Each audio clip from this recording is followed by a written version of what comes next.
ವಿಶ್ವಾನಿ ಟಿವಿಯ ವಿಶೇಷ ಕಾರ್ಯಕ್ರಮಕ್ಕೆ ಸ್ವಾಗತ. ನಾನು ಚಿದಾನಂದ್ ರುದ್ರಾಪುರ್ಮಾಡ್. ಯತ್ನಾಳ್ ಸಿಎಂ ಆಗ್ತಾರೆ.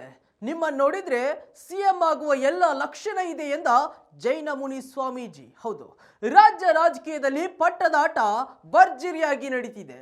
ಸಿಎಂ ಬದಲಾವಣೆಯೋ ಸಂಪುಟ ಪುನರ್ರಚನೆಯೋ ಎಂಬ ಚರ್ಚೆ ರಾಜ್ಯ ರಾಜಕೀಯ ಪಡಸಾಲೆಯಲ್ಲಿ ದೊಡ್ಡ ಕಿಚ್ಚನ್ನೇ ಎಬ್ಬಿಸಿದೆ.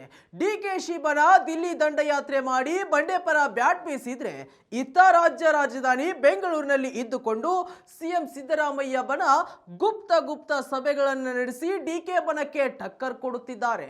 ಹೀಗೆ ಕುರ್ಚಿ ಕಿತ್ತಾಟದ ಬೆಂಕಿ ಹೊತ್ತಿ ಉರಿಯುತ್ತಿರುವಾಗಲೇ ವಿಜಯಪುರ ಶಾಸಕ, ಹಿಂದೂ ಫೈರ್ ಬ್ರ್ಯಾಂಡ್, ಬಿಜೆಪಿ ಉಚ್ಚಾಟಿತ ಶಾಸಕ ಬಸನಗೌಡ ಪಾಟೀಲ್ ಯತ್ನಾಳ್ ಸಿಎಂ ಆಗ್ತಾರೆ ಎಂದು ಜೈನ ಮುನಿಗಳು ಹೇಳಿರುವುದು ಇದೀಗ ಹೊಸ ಚರ್ಚೆಗೆ ನಾಂದಿ ಹಾಡಿದೆ. ಹಾಗಾದ್ರೆ ಜೈನ ಸ್ವಾಮೀಜಿ ಹೇಳಿದ್ದೇನು? ಸ್ವಾಮೀಜಿ ಮಾತಿಗೆ ಯತ್ನಾಳ್ ಹೇಳಿದ್ದೇನು? ಶ್ರೀಗಳ ಮಾತಿನಂತೆ ಯತ್ನಾಳ್ ಮುಖ್ಯಮಂತ್ರಿ ಆಗ್ತಾರಾ? ಅದೆಲ್ಲವನ್ನ ನೋಡೋಣ ಈ ಸ್ಟೋರಿಯಲ್ಲಿ.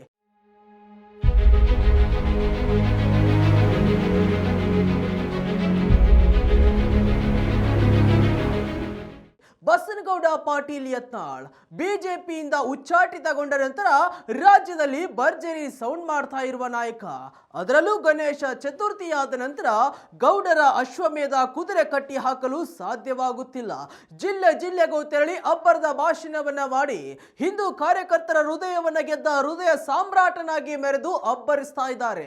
ಉತ್ತರ ಕರ್ನಾಟಕ ಅಷ್ಟೇ ಅಲ್ಲ, ದಕ್ಷಿಣ ಕರ್ನಾಟಕ, ಹಳೆ ಮೈಸೂರು ಭಾಗ, ಕರಾವಳಿ, ಹೀಗೆ ಕರ್ನಾಟಕದ ಮೂಲೆಗೂ ತೆರಳಿ ತಮ್ಮ ಶಕ್ತಿ ಏನೆಂದು ತೋರ್ಪಡಿಸುವ ಕೆಲಸವನ್ನ ಮಾಡ್ತಾ ಇದ್ದಾರೆ. ನೆರೆದಿದ್ದ ಸಾವಿರಾರು ಸಂಖ್ಯೆಯ ಕಾರ್ಯಕರ್ತರನ್ನ ಉದ್ದೇಶಿಸಿ ಅಬ್ಬರದ ಭಾಷಣವನ್ನ ಮಾಡ್ತಾ ಇದ್ದಾರೆ. ಹಿಂದುತ್ವದ ಪರ ಗಟ್ಟಿಯಾಗಿ ಮಾತನಾಡಿ ನಾನು ಹಿಂದುತ್ವ ಪರ, ಹಿಂದೂಗಳ ಪರ ಎನ್ನುವುದನ್ನ ಸಾಬೀತುಪಡಿಸುವ ಕೆಲಸವನ್ನ ಮಾಡ್ತಾ ಇದ್ದಾರೆ. ಮತ್ತು ಪ್ರತಿ ಬಾರಿ ಮಾಧ್ಯಮದವರ ಮುಂದೆ ಮಾತನಾಡುವಾಗ ವಿಜಯೇಂದ್ರ ವಿರುದ್ಧ ಗುಡುಗುತ್ತಾ ಹೊಸ ಪಕ್ಷ ಕಟ್ಟುವ ಬಗ್ಗೆ ಮಾತನಾಡ್ತಾ ಇದ್ದಾರೆ ಮತ್ತು ಸಿಎಂ ಆಗುವ ಬಗ್ಗೆ ಆಸೆಯನ್ನು ವ್ಯಕ್ತಪಡಿಸ್ತಾ ಇದ್ದಾರೆ. ರಾಜ್ಯದ ಮುಖ್ಯಮಂತ್ರಿ ಆಗೇ ಆಗುತ್ತೇನೆ ಎಂದು ಹೇಳ್ತಾ ಇದ್ದಾರೆ. ಇದೀಗ ಇವರ ಮಾತಿನಂತೆ ಜೈನ ಮಠದ ಸ್ವಾಮೀಜಿಯೊಬ್ಬರು ಯತ್ನಾಳ್ ಸಿಎಂ ಆಗಲಿದ್ದಾರೆ ಎಂದು ಭವಿಷ್ಯ ನುಡಿದಿದ್ದಾರೆ. ಯತ್ನಾಳ್ ಸಿಎಂ ಆಗ್ತಾರೆ. ಹೌದು, ಬಾಗಲಕೋಟೆ ಜಿಲ್ಲೆಯ ಇಳಕಲ್ ನಗರದಲ್ಲಿ ಜೈನ ಮುನಿ ಗುರು ಪದಂ ಎಂಬುವರು ಯತ್ನಾಳ್ ಬಗ್ಗೆ ಭವಿಷ್ಯವನ್ನ ನುಡಿದಿದ್ದಾರೆ. ಯತ್ನಾಳ್ ಖಂಡಿತ ಸಿಎಂ ಆಗ್ತಾರೆ, ಶತ್ರುಗಳು ಇರಲ್ಲ ಅಂತ ಜೈನ ಮುನಿ ಗುರು ಪದಂ ಭವಿಷ್ಯ ನುಡಿದಿದ್ದಾರೆ. ಇಳಕಲ್ ನಗರದ ಖಾಸಗಿ ಕಾರ್ಯಕ್ರಮಕ್ಕೆ ಬಸನಗೌಡ ಪಾಟೀಲ್ ಯತ್ನಾಳ್ ಆಗಮಿಸಿದ್ರು. ಇತ್ತ ಇಳಕಲ್ಲಿನ ಉದ್ಯಮಿ ರಾಜು ಬೋರಾ ಎಂಬುವರ ಮನೆಯಲ್ಲಿ ಜೈನ ಮುನಿ ಗುರುಪದಂ ತಂಗಿದ್ರು. ಈ ವೇಳೆ ಜೈನ ಮುನಿಗಳ ಆಶೀರ್ವಾದವನ್ನು ಪಡೆಯಲು ಶಾಸಕ ಯತ್ನಾಳ್ ಆಗಮಿಸಿದ್ರು. ಆಗ ಯತ್ನಾಳ್ ನೋಡಿದ ಮುನಿಗಳು, ನಿಮ್ಮನ್ನ ನೋಡಿದ್ರೆ ಸಿಎಂ ಆಗುವ ಲಕ್ಷಣ ಇವೆ, ಸಿಎಂ ಆಗ್ತೀರಾ ಎನ್ನುವ ವಿಶ್ವಾಸ ನನಗೆ ಇದೆ ಅಂತ ಜೈನ ಮುನಿ ಗುರುಪದಂ ಹೇಳಿದ್ದಾರೆ.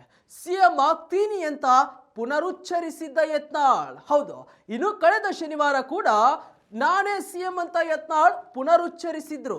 ಹಾವೇರಿಯಲ್ಲಿ ಯತ್ನಾಳ್ ಮತ್ತು ಬಸವರಾಜ ಬೊಮ್ಮಾಯಿ ಒಂದೇ ವೇದಿಕೆಯನ್ನ ಹಂಚಿಕೊಂಡ ಬಗ್ಗೆ ಪ್ರತಿಕ್ರಿಯಿಸಿದ್ದ ಯತ್ನಾಳ್, ಬಸವರಾಜ ಬೊಮ್ಮಾಯಿ ಅವರು ಈಗ ಕೂತಾಗ ನನಗೆ ಹೇಳಿದ್ರು, ನೀವು ಕೂಡಬೇಕು, ಇಲ್ಲಾಂದ್ರೆ ನಮಗೆ ಭವಿಷ್ಯ ಇಲ್ಲ ಎಂದ್ರು. ಹಾಗಿದ್ರೆ ನೋಡ್ರಿ, ವಿಚಾರ ಮಾಡ್ರಿ, ಹೆಂಗಿದ್ರು ನೀವು ಮುಖ್ಯಮಂತ್ರಿ ಆಗಿದ್ದೀರಿ, ಮುಂದೆ ನಾನೇ ಸ್ಟ್ಯಾಂಡಿಂಗ್ ಮುಖ್ಯಮಂತ್ರಿ, ನನ್ನ ಕೈಗೆ 5 ವರ್ಷ ಕೊಟ್ಟು ನೋಡ್ರಿ. ಪಾಕಿಸ್ತಾನ ಅಲ್ಲ, ಪ ಅನ್ನೋದ್ರಲ್ಲಿ ಡಮ್, ಗಣಪತಿಗೆ ಕಲ್ಲು ಹೋಗಿದ್ರೆ ಡಮ್. ನೀವು ಗಟ್ಟಿ ಆದ್ರೆ ನನ್ನ ಆರತಿ ಬೆಳಗಿ ಪಾರ್ಟಿಯವರು ಕರೆದುಕೊಂಡು ಹೋಗ್ತಾರೆ. ಜ್ಞಾನಪೂರ್ಣಂ ಜಗಂ ಜ್ಯೋತಿ ಆರತಿ ಹಾಡಿ ಜೈ ಶ್ರೀರಾಮ್ ಅಂತ ಹೇಳಿ ಕರೆದುಕೊಂಡು ಹೋಗ್ತಾರೆ. ಮುಂದಿನ ಮುಖ್ಯಮಂತ್ರಿ ಅಭ್ಯರ್ಥಿ ಬಸನಗೌಡ ಪಾಟೀಲ್ ಯತ್ನಾಳ್ ಅಂತ ಪ್ರಕಟಿಸ್ತಾರೆ.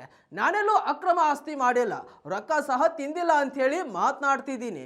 ನೀವೆಲ್ಲರೂ ಆಶೀರ್ವಾದ ಮಾಡಿದ್ರೆ ವಿಧಾನಸೌಧ ಮುಂದೆ 11 JCB ಪೂಜೆ ಮಾಡ್ತೀನಿ, ಆ ಬಳಿಕ ಪ್ರಮಾಣ ವಚನ ಸ್ವೀಕಾರ ಮಾಡ್ತೀನಿ ಅಂತ ಯತ್ನಾಳ್ ಹೇಳಿದ್ರು. ಆದರೆ ಕೊನೆಯಲ್ಲಿ ಜೈನ ಮುನಿ ಭವಿಷ್ಯ ನಿಜವಾಗುತ್ತಾ ಅಥವಾ ಯತ್ನಾಳ್ ಅವರು ಹೇಳಿದಂತೆ ಮುಂದೆ ಮುಖ್ಯಮಂತ್ರಿ ಆಗ್ತಾರಾ ಎಂದು ಕಾದು ನೋಡಬೇಕಾಗಿದೆ ವೀಕ್ಷಕರೇ. ಇದಾಗಿತ್ತು ಇವತ್ತಿನ ಸ್ಪೆಷಲ್ ಸ್ಟೋರಿ. ಮತ್ತಷ್ಟು ವೈವಿಧ್ಯಮಯ ಸುದ್ದಿಗಳಿಗಾಗಿ ನೋಡ್ತಾ ಇರಿ ವಿಶ್ವಾನಿ ಟಿವಿ. ನಮಸ್ಕಾರ.